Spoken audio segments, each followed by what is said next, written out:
নমস্কার কৃষক বন্ধুগণ।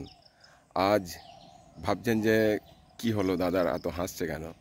তো আজকে আমি আপনাদেরকে একাঙ্গীর যে ফুল, আজ আমি খুব সকালের দিকেই মাঠে এসেছি, কারণ হচ্ছে আগের দিনে যে ফাঙ্গিসাইড স্প্রে করেছিলাম তার কীরকম কী ইফেক্ট হয়েছে সেটা দেখাবার জন্য। তো এই যে একাঙ্গীর যে ফুল, এর নামই হচ্ছে গন্ধশুদ্ধি অ্যারোমেটিক জিঞ্জার। তো অ্যারোমেটিক জিঞ্জার কেন বুঝতে পারছেন, আর গন্ধ শুদ্ধি বা কেন বুঝতে পারছেন?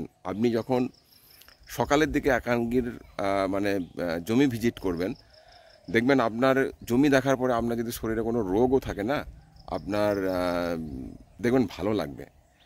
তো মানে একাঙ্গীর জমি যখনই ফুলগুলো ফুটে, বিশেষ করে আর বেশি দিন ফুটবে না, এই সময়তে আপনাদেরকেও আমি বলবো, যারা কৃষক বন্ধু, অনেক কৃষক আছেন যারা অন্যান্য প্রফেশনের সাথে যুক্ত, হয়তো কেউ মানে পুলিশে চাকরি করছেন, কেউ হয়তো ভেটেনারিতে করছেন, অনেক অনেক মানে যারা মানে অন্য পেশার সাথে যুক্ত তারা কিন্তু একাঙ্গী করছেন। তাদেরকে অনুরোধ করব, আপনারা সকালের দিকে একবার মর্নিংয়ে ভিজিট করুন। দেখুন আপনার মন, গ্যারান্টি দিয়ে বলছি, একদম ভালো হবেই। তো চলুন সামনে দিকে একটু দেখি।